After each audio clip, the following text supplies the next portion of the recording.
Welcome to Spaceship, everybody. This is Austin. And you know what? We've been active for one whole month. I've had a YouTube channel for one whole month, and we are 88 crew members strong. I'm a goofy guy, and I like to try to have fun and all this jazz. But the amount of support and positive feedback that I've gotten from all of you that love this thing that is baseball as much as I do has been really, really good for me from a health perspective. I spend so much time, working.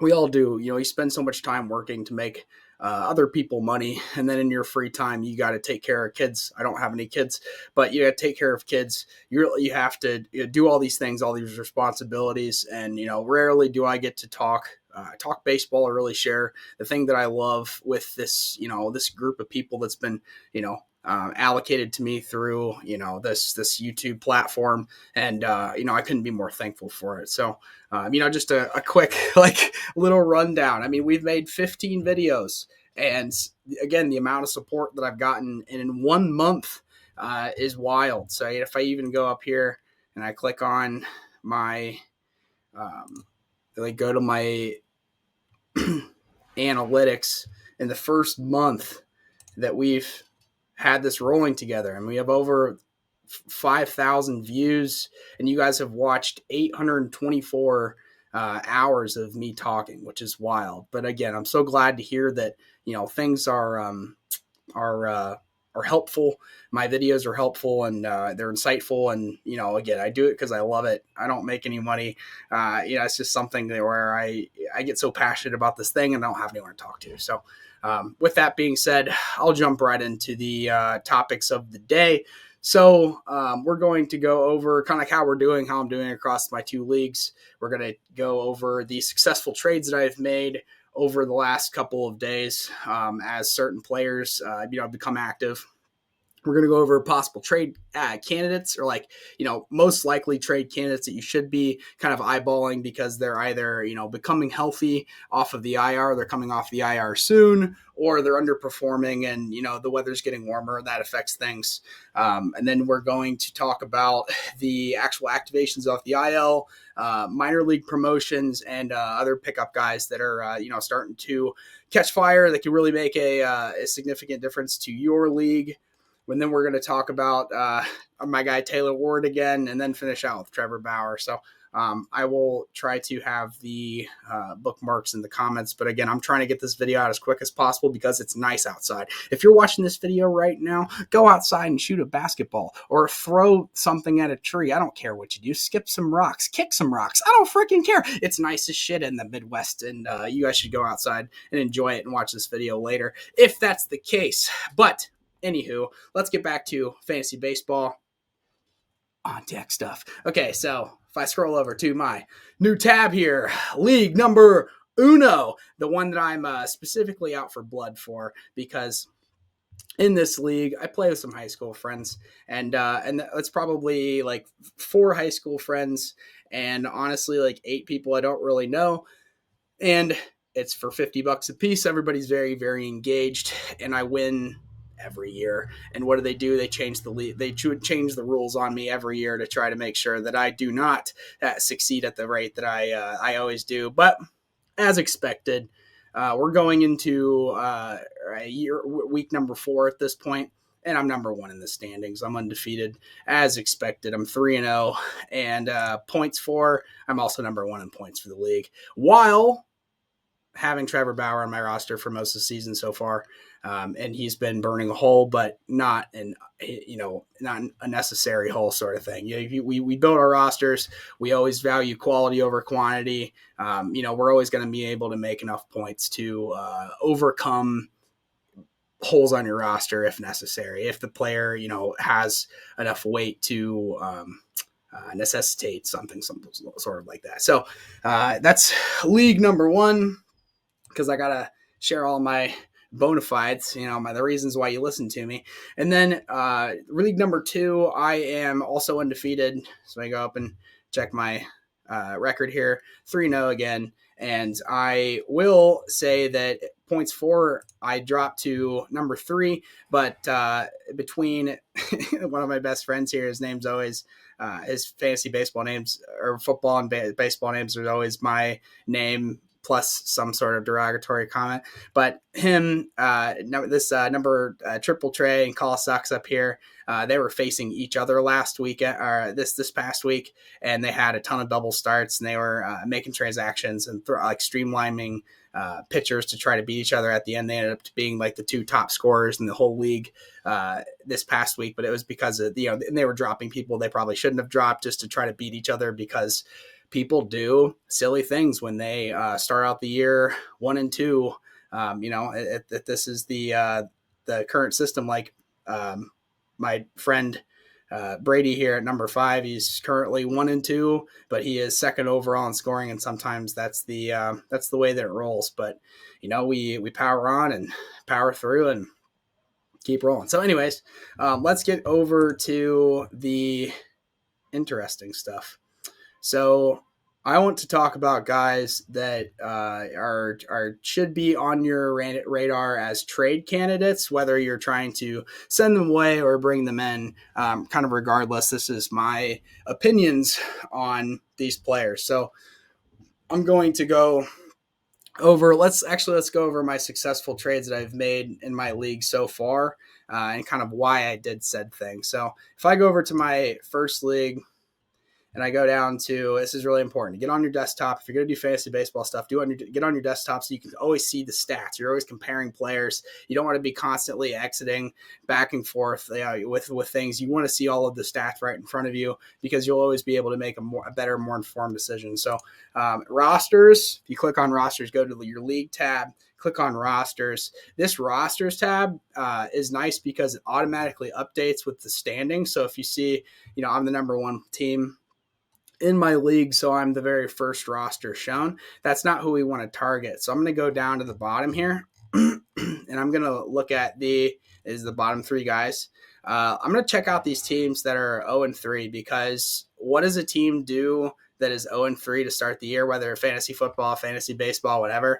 The players that they have a lot invested into, regardless if they love them or not, they are more willing to make changes, regardless if they're positive, negative, quality, whatever. They're just going to make changes in order to try to change the result of losing. So, and also what's really important is like making sure that, like I've said in prior videos, like you have to make sure that you have the tech, like the phone numbers or, like Facebook Messenger, like however you're going to contact these people in your league, whether you know them super well or not. Again, in this league specifically, I only know like 3 or 4 people like pretty well. The others I've just sort of like, I've become friends on Facebook, and, they'll post pictures of their kids, and I'll, comment something like nice, like, oh my gosh, beautiful kid, beautiful family. I just like nice stuff, cordial things, because, though we only spend like a portion of the year communicating with each other only through fantasy baseball means, it's just good to have like positive relationships with everyone in your league, because, that just expands your opportunities to make changes yourself on the fly when you need to. And we'll kind of get into that. So let's go over here to Team Keller. So again, I have a really good relationship with let's say Team Keller. And, I also have the insight that, I made sure to message him as we're drafting. And he didn't respond back to the next day. And he actually messaged me and said, yeah, man, like at the last minute, my wife and kids became more available than expected. And I had to miss the fantasy draft. And, we ended up going out for the evening, and I didn't see my team until I got home. So that's flag number 1, saying like, he got drafted this team, and that every player on this roster is, going to be best available, or like whoever he was handed. But you can't look at, like, this is a roster specifically that I know I can't look at this roster with my predetermined value system, because I know the person didn't draft, these players because he wanted them. He was given these players, and he's making the most of it. So not only was he given these players, and this is a perfect example of not trusting the best available, like the drafts. So see, like we talked about my spreadsheet that people, thankfully like used a ton before the drafts. And my biggest video, if we go back here, like which I'm sure you guys all remember, but my biggest video, it says almost 3,000 views. I don't know why it says whatever.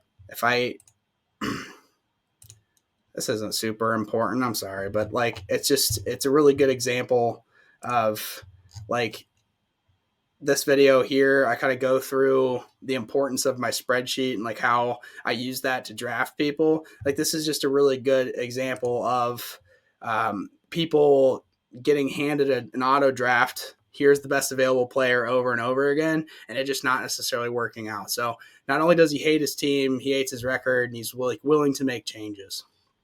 So I'm looking at his roster, and obviously there's some there's some holes, and like I want to look at, okay, where are the players that are kind of like underperforming, overperforming, and where is holes? So like, if I looked at this team, I immediately think like, man, first base is in a bad situation.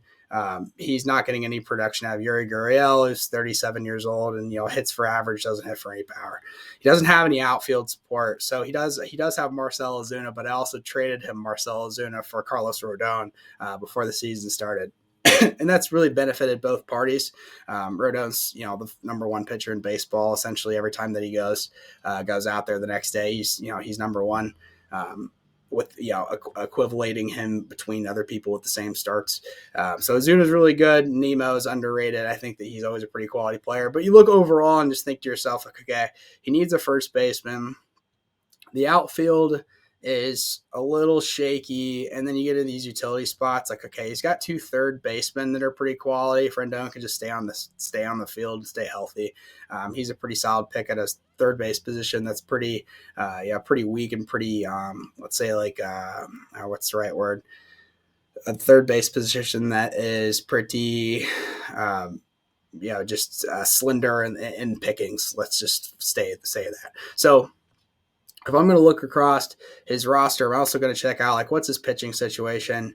And right now his relief pitchers are really good. I don't really think necessarily need to send. I would never take those relief pitchers, but they have big names and they're on winning teams, so you never want to trade because there's no benefit of that. But I'll also see now, like, oh my gosh, he's got so many IL people. So he's got 1, 2, 3, 4, 5, 6, and Ober up here, 7 people on the IL. And that's like really bad luck. But this is also an opportunity where like I'm 3-0 in the league. Therefore, I can trade assets that will help him right now that will greatly benefit me in the future. So like worst case scenario, if I trade a couple players away that I like, but I'm getting back a more quality player down the road, that just means that once we get to the playoffs, I'm more likely to succeed because I have more quality across my roster. So I look at his roster and I say, I love Fernando Tatis. Everybody does. He was the number one or number 2 rated fantasy player in all of baseball this past year. He doesn't have a throwing shoulder or elbow issue. He doesn't have a lat problems. You talk about these intercostal muscles, these stabilizer muscles that are super important for like more of a sustainability, like in a health perspective. Your obliques, your Sagittarius, your like all these muscles, like again in between your back and across your abdominal cavity, abdominals. Jesus, it's been a couple of years since I've taken anatomy. So these muscles are super important to staying healthy in regards to swinging a bat violently. So he doesn't have a problem with his knees. He doesn't have a problem with his legs. He has a wrist issue that he occurred via non-baseball activities. He's goofing around at home, out of the country, and hurt his wrist. So he's going to miss one more month plus, let's say a month and 1 week, just to be safe. So what did I do is I never send a trade first. You always want to make sure that you like contact these people before you send anything, because the last thing that I want to do is make someone mad or like make someone feel like I don't respect them. So like, you never want to send trades that like, here's my bare minimum guys and I'm going to cut anyways for your best player, because when you do that, people are less likely to listen to you in the future. But because I have a really good relationship with this person, I message him at night and I basically say like, hey, I see that you are having issues with your IL. There's all kinds of, a lot of your players are hurt. That's bad luck. But, I have some guys that you can absolutely fill into your roster right now that'll help, in your route to attempting to, come out of this, this hole of being 0-3. So I'm like, I want Tatis Jr. What do you want from me, sort of thing. So long story short, I end up sending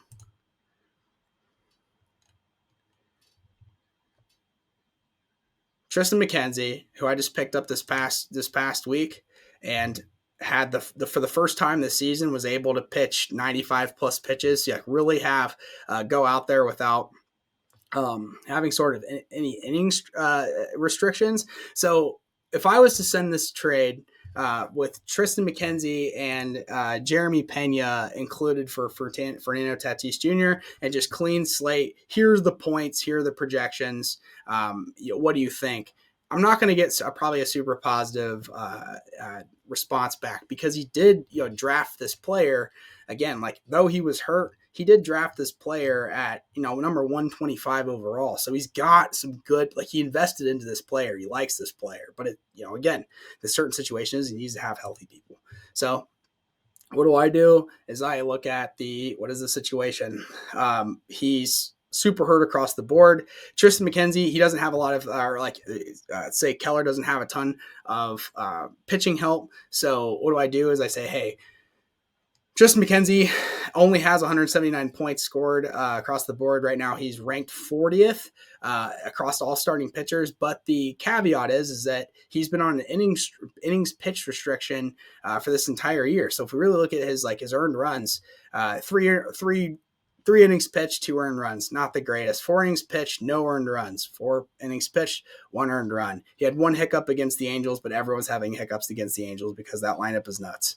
And then, this past yesterday, being the May 1st, he had no innings restrictions, throw 6.1 innings, had 7 strikeouts, more strikeouts than he had innings pitched, gets the win, no earned runs, 61 points. And it's like, thank goodness. So what do is, like, when I'm going to make this trade, I'm going to make sure that instead of just putting the 2 players together for his, I'm going to type out in the notes saying like, hey, today was the first time that Tristan Mckenzie has been allowed to pitch almost, up to 100 pitches this entire season. This is the player you should expect moving forward. And I truly believe that. I think the Tristan Mckenzie's going to be very good. I want him to gain like 40 pounds just to seem like, have a little more sustainability, and power behind his fastball. But I think he's a good player. He's just not going to get a ton of wins. And he's going to be later, further down in the rotation. And when he does hit his innings pitch limit, upcoming this season, he's going to run into that issue more than other guys. So I like Tristan Mckenzie. I've talked about Jeremy Pena. He's been awesome this season so far. He's dropped down to a 211 batting average, but he's still a top 10 player. And though I think he's a young guy and he's going to be super successful, he's playing every single day. And the Houston Astros, that have a big name, they have a big offense, they're number 1 offense in baseball this past year. He's going to carry weight because he's also still hitting towards the top of the lineup when left-handed pitchers come to play against the Astros. So he's kind of fluctuating back from the bottom of the lineup to the top, but he has got a lot of potential, and he is a top 10 player at his position. So I'm sending him a young pitcher and a top 10 player at a shortstop position where he doesn't have a lot of production for a player that he can't use in a month and a half, let's say. So, though I have to find people to supplement in the near future, he benefits immediately, and hopefully Tatis comes back normal, but you never know. It's kind of a roll of the dice, but it's a risk you can take if you're 3-0. So because I'm succeeding, it's a risk that I can take. And it's one of those things where I wanted to make a trade in some regard because I wanted to really open up a spot without having to drop someone for Mike Clevenger, who pitches tomorrow, which is really important. Like if you have Mike Clevenger, you got to trade someone out away to keep that spot, or else you're kind of in trouble. So Mike Clevenger plays tomorrow, and this trade will process and yada yada. So if we go over to the next trade situation. Actually, let's stick to our guns here. Go to rosters, and similarly, because it keeps up with the records and standings. Like I don't want to try to trade with the teams that are already winning. That's not where I'm going to get the best deals, because like why would I, if I'm succeeding, why would I change my ways? You have to give me something really good to change my ways, because things are going well. So what am I going to do? I'm going to roll down to these bottom tier players as of right now, and I'm going to focus on these two towards last place teams. So I look at Bushwhackers in 22 innings, and I think to myself, like, again, what do these people need? Bushwhackers, last night I traded. I texted him and I said, "What do you need?" I have interest in Brian Reynolds because I think Brian Reynolds is super underperforming for the value that he has, and he doesn't have a ton of outfield or whatever. So I text him and say, like, "What do you need?" And he says, "I desperately need relief pitchers." And if I look at his relief pitchers, like, yeah, he's got one relief pitcher, and it's the closer for the Pittsburgh Pirates.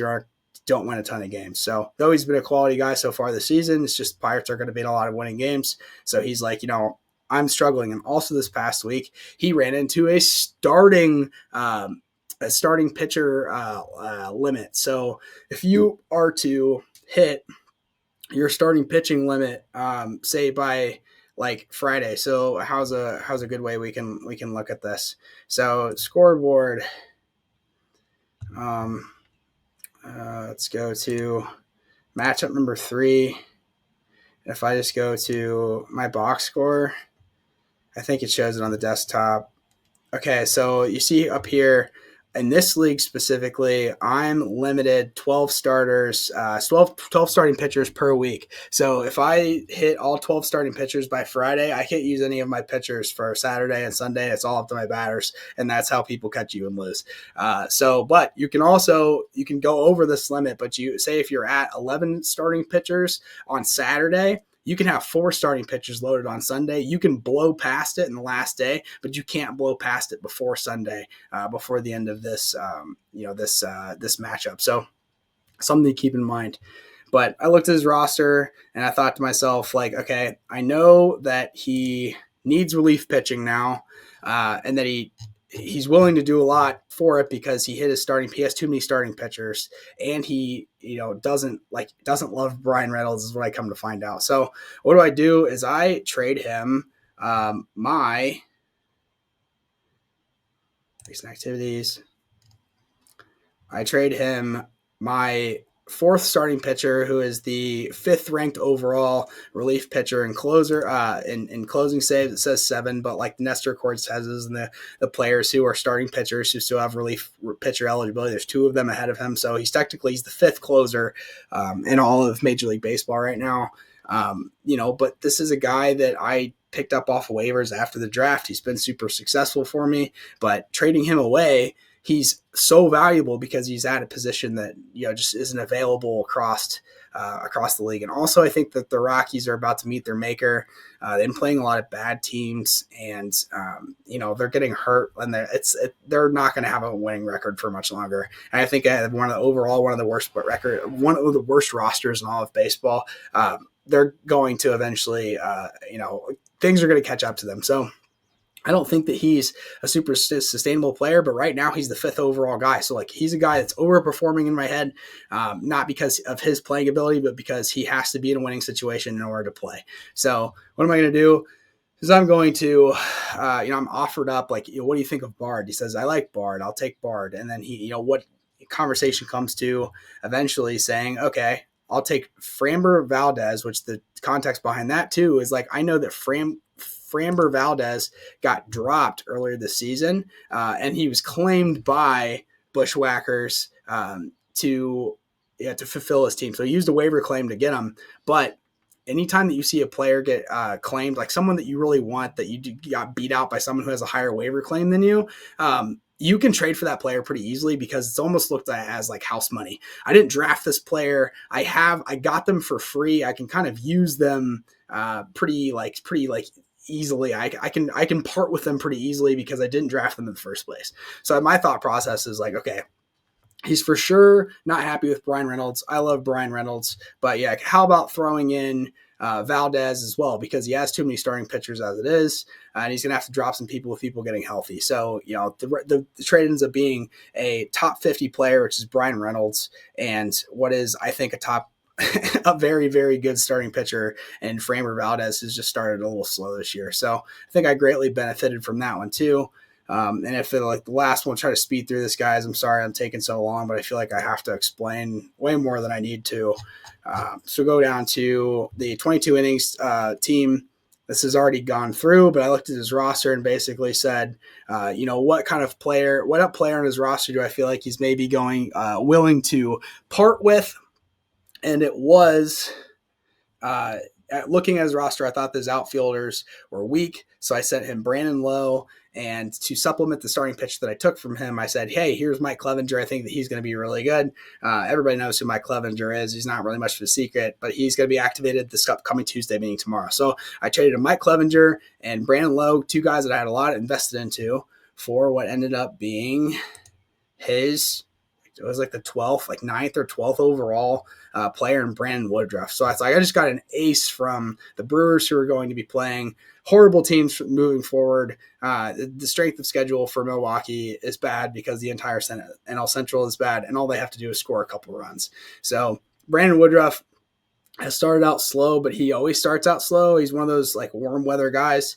April, his starts across the week. The only warm day that he's pitched so far has literally been this 420 day in Milwaukee against Pittsburgh, and that's the outcome that you want to see. But again, this was like a 70-degree day, little wind, good day, and then all of a sudden, as in the Midwest as expected, the temperatures drop and the winds pick up, and then all of a sudden you have a 1-point outing versus Pittsburgh the next time out. So this is a guy again that he was drafted 8th overall as his first overall pick, and he's willing to part with him. So that's it's a big thing, guys. Like, I just greatly bolstered my roster.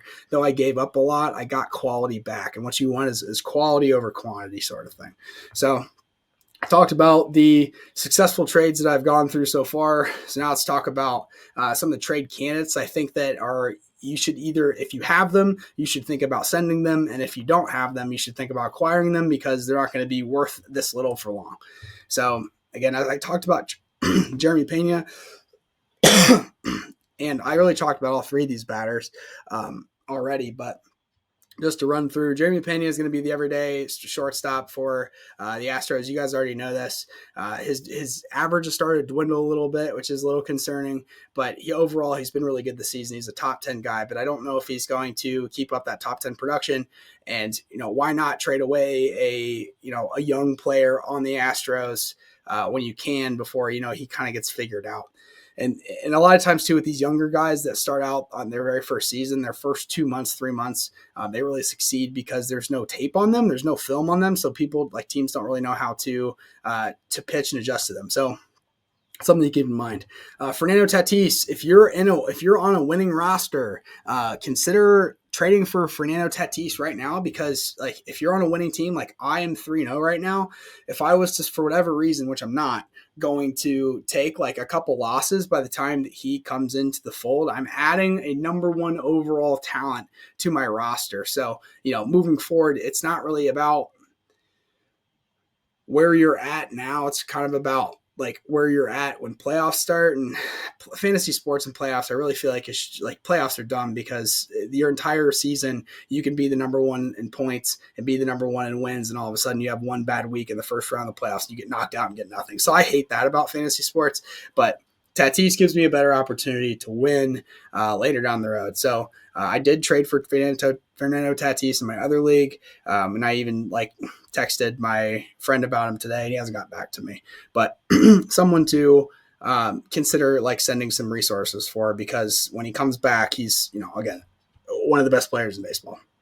Brian Reynolds was I think like a top five outfielder in all of baseball this past season on the Pirates. It's just one of those things where like every time that he goes out there, he plays every single day. He's going to hit that 3-hole position for Pittsburgh. We just need someone around him to produce that's not Brian Hayes, because what they do is like they get to him at the end of, or like whenever he comes up, and they just pitch around him.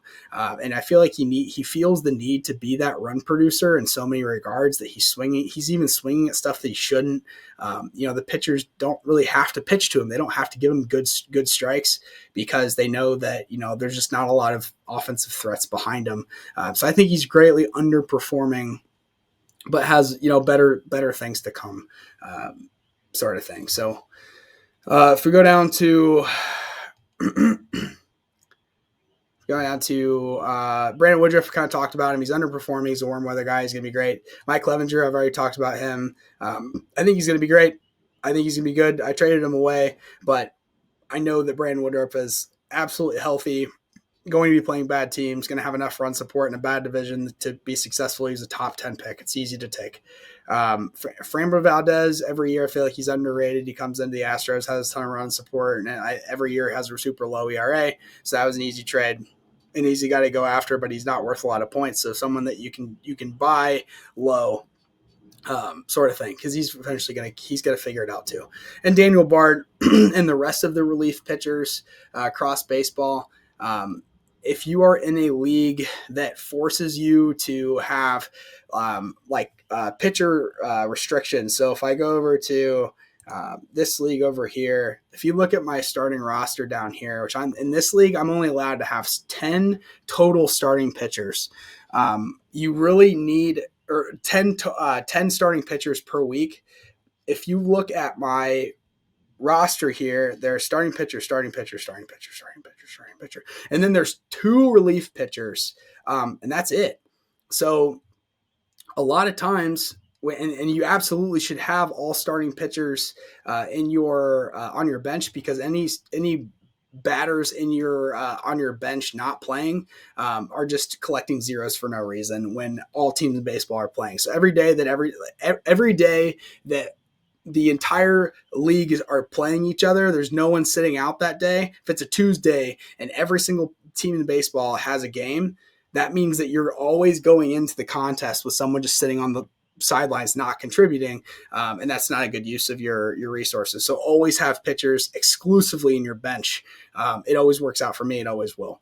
So what I was saying is that these relief pitchers, there's only 2 slots, and sometimes you need relief pitchers, and you want to go after guys that maybe are getting saves plus starting pitching eligibility. But in regards to like just relief pitchers overall, kind of like what I said before, with my league over here, there's going to be starting pitching restrictions. If I go over to Bush's team I traded for, and I see that he has 1 closer for for his entire roster, then like I know that he's just not getting any points from his relief pitchers, and he's more likely to trade a lot, for him. So it doesn't have to be Daniel Bard.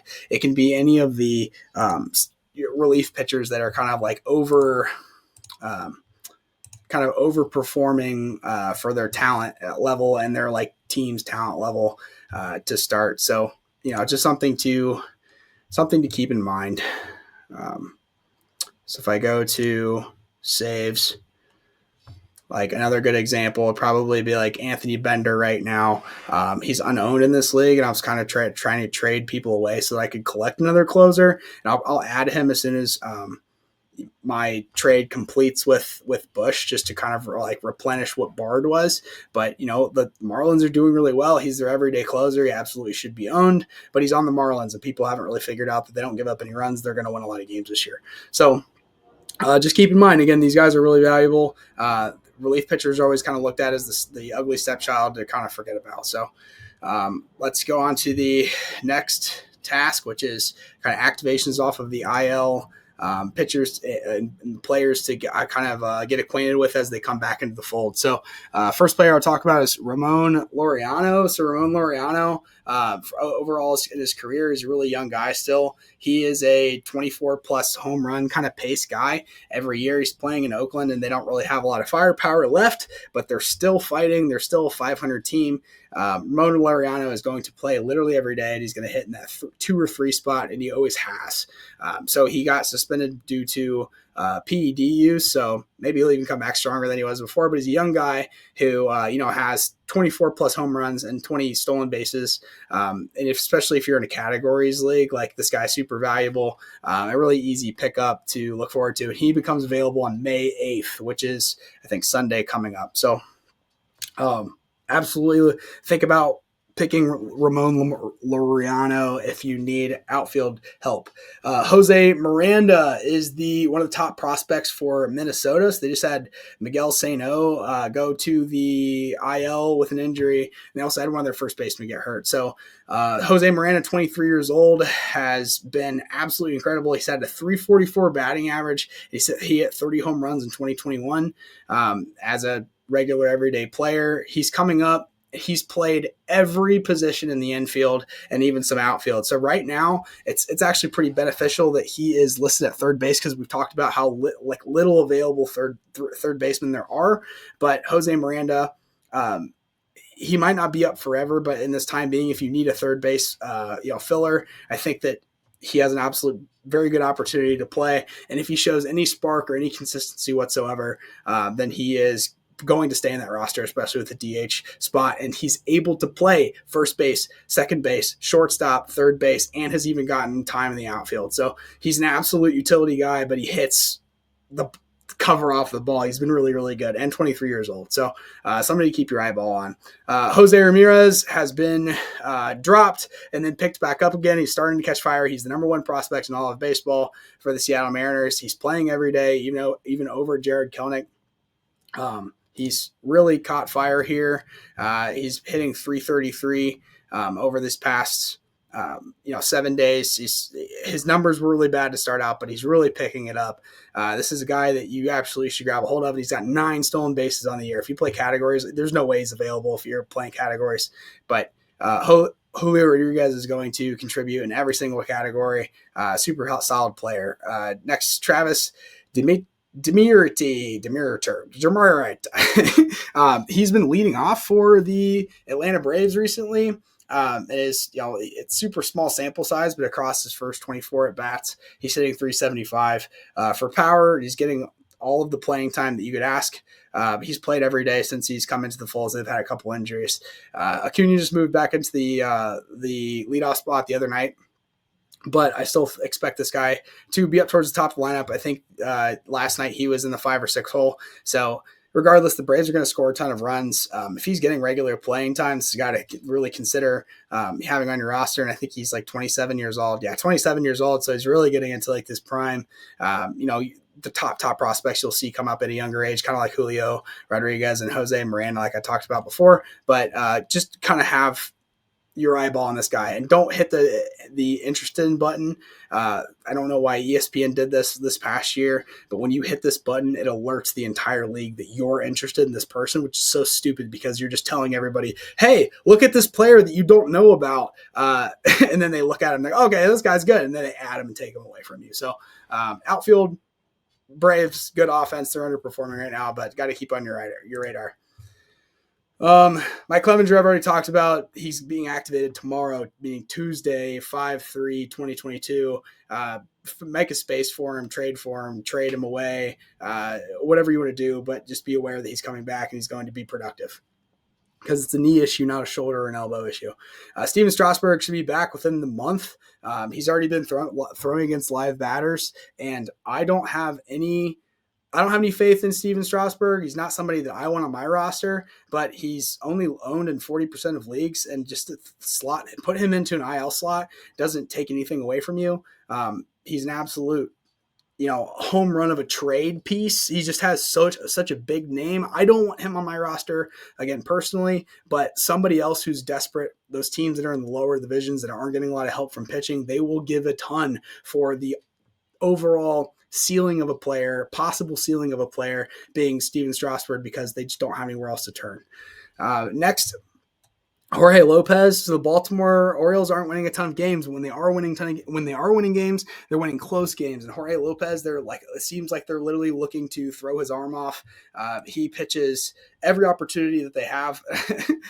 So like if you look across here, 420, 22, 23, they were in these ball games. They equated to saves. Next, 429 and 430 just recently. They were in these games. He had a win here. So like anytime that they're in a close situation, they're going to throw him in. He has a 1.59 ERA. He's been super good this season. So consider adding him. And the thing is like he plays best into what I was talking about earlier with the lineup. So if you have like in this league I've talked about before, I only have 10 starting pitchers that I can have go per week, and my entire bench are pitchers. So what I do is I have Andrew Kittredge over here because he's a closer, but he can slot in as a starting pitcher. So I can leave him there. And I have 3 guys playing every single night that can get me saves while I'm still slotting in my starting pitchers who are probable for that day. Therefore, less likely to be hitting that starting pitching max and making the most of our roster. So with this trade that I just made,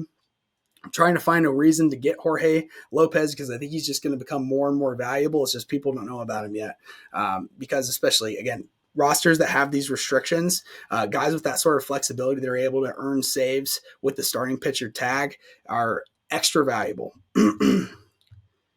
So next is over to Christian Javier. Christian Javier is the most puzzling player just about from a fantasy baseball perspective because he's done nothing but succeed. Even as a starting pitcher, he's been coming out of the bullpen for this whole entire season, plus like the back half of last season, and he's only had crazy numbers. So far this season, he has a 1.35 ERA. He's got 16 strikeouts across 13 innings pitched. Last season, he had just as good as stats, and then they just shift him to the bullpen. I think they're maybe trying to save his arm, given he's only 23, 24 years old. But if he continues to pitch out of the Astros starting pitching rotation, if he's in the starting 5, this is a guy that's extremely, extremely valuable. He's rostered in 66% of the league, so most likely he's already taken. But this is a guy that you absolutely should go after. And if he's not worth a ton right now, you should trade for him before he regularly starts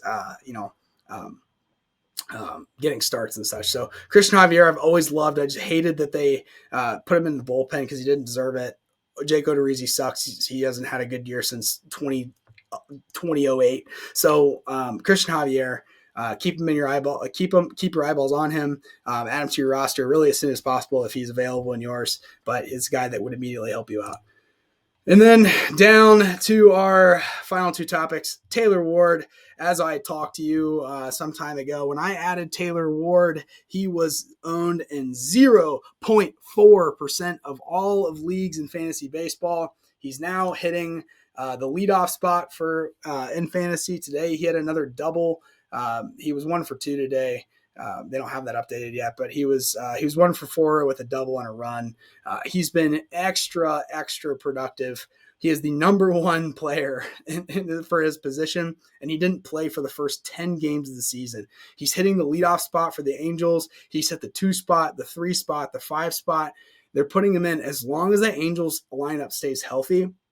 They're going to have to pitch to him. So if they're going to have to pitch to him, meaning like Trout's right behind him, Ohtani's right behind him, Rendon, Ward, like he's Ward, Walsh like behind him, and keep those wheels turning. Like there's never in that lineup, especially in the top of the lineup, if there's never a soft point, he's always going to have to be pitched to because they can't put ducks on the pond, with those batters coming up behind him. So he's hitting for power. He's hitting for everything. His average is 400 with a 500 on base percentage. He's absolutely killing it. There's most likely not available in your leagues anymore, but this is a guy that I was super proud of that we jumped on early. And I know that he's helped you in your fantasy leagues if you were able to get a hold of him as quickly as I did. So big guy. And finally, we'll talk about Trevor Bauer. I had all over my sheet and my draft prep stuff that, Trevor Bauer absolutely should be drafted. I took him super early, 220th overall. I had a lot of faith in him. he got a 2-year suspension that he's going to appeal, but it was just another example of Major League Baseball completely dropping the ball. All of the criminal cases, I can't get into, I'm not going to get into all of the details or whatever, but it was just another idea. It's just another example of Major League Baseball completely dropping the ball, not punishing people when they should be punished, punishing people when they shouldn't be punished. Houston Astros objectively stole signs, won the World Series, no suspensions. All of those players incurred no problems whatsoever, and that was the absolute worst thing they could have done. This guy, from my perspective, looks like he got set up in every single way. She dropped criminal charges immediately, decided not to go that route, but instead wanted to go civil. This person's after his money. It seems like that in every regard. If you look up articles, read them yourself. You can have your own opinion, but Trevor Bauer being suspended for 2 years from baseball, then basically just ending his career, is an absolute shame. And they really effed up on this one. It's horrible. This shouldn't have happened to this player. I know that he's a weirdo, and I know that he's out there with those opinions, but he's not a monster who deserves 2 years suspended from baseball, given that there's nothing that's been stuck to him in the court of law. Again, the accuser of him, the second that she was asked, would you like to pursue criminal charges? She said, no, thank you. Because what happens when you go into criminal charges, the second that there's defamation and you're not telling the truth about all of that's going on there, and it requires that 3 times the amount of investigating and find out that you caused a lot of these bruises yourself and you lied about all these things to try to get money out of them, you get sent to jail. So, she immediately just went the civil route. And the second that happens, it's like, okay, this doesn't carry any weight. She's just after his money. And the fact that he's getting suspended for 2 whole seasons, basically ending his career, because they just don't know how to deal with this social situation, it's really sad. So Trevor Bauer, he's safe to drop at this point. I mean, keep an eyeball on him, obviously. If when he pleads for he's going to reduce his sentence. He's going to try to reduce the sentence, but even if he reduces the sentence, it's probably going to still be at very least a whole season lost. So unfortunately, Trevor Bauer is not coming back. I thought that he was a shoo-in to for sure be back, because there was nothing holding him. He's going to sit out this entire year and the next year and not have any sort of legal, he's not going to be in jail. He's not, nothing happened. It's just, I don't know, makes me sad. But regardless, we press on into space as usual. I'm 6-0 in my leagues. I know that that's not necessarily the case across the board, but just be active, be vigilant. Keep up with all of this stuff. And why am I good at fantasy baseball? It's because I love it. And what do you do with things that you love? You participate, you engage. So just as an example here, I'm kind of showing my fantasy baseball, my MLB TV account. I pay $100 per year to be able to watch every game whenever I want, stream every single game. For things that you want to be good at, you have to put time into. And if you don't have the time to put into it, at least you have me to help you out through these videos and such. I watch hours and hours and hours and hours of baseball every day because I absolutely love it. So again, this is a way that I really keep ahead of the game. I watch these players go. I understand that who's on the mound right now, Dylan Cease is currently undervalued because he's just gotten cheated out of wins 3 times in a row since he's been, he did really well today, but he's gotten cheated out of wins at the last minute due to errors and, weird base running situations, and bloop singles to lose games. So he's not worth as many points. These are the things that the box score can't show you. If you're watching baseball all the time, you're formulating your own opinions. You're able to really make the absolute most out of your roster because you just have that extra information, that extra bit of knowledge not everybody has. So no song today. I'm sorry, guys, but maybe next time. I got to get outside. So thank you so much again for supporting me, and we'll keep chugging along. See you guys. Bye.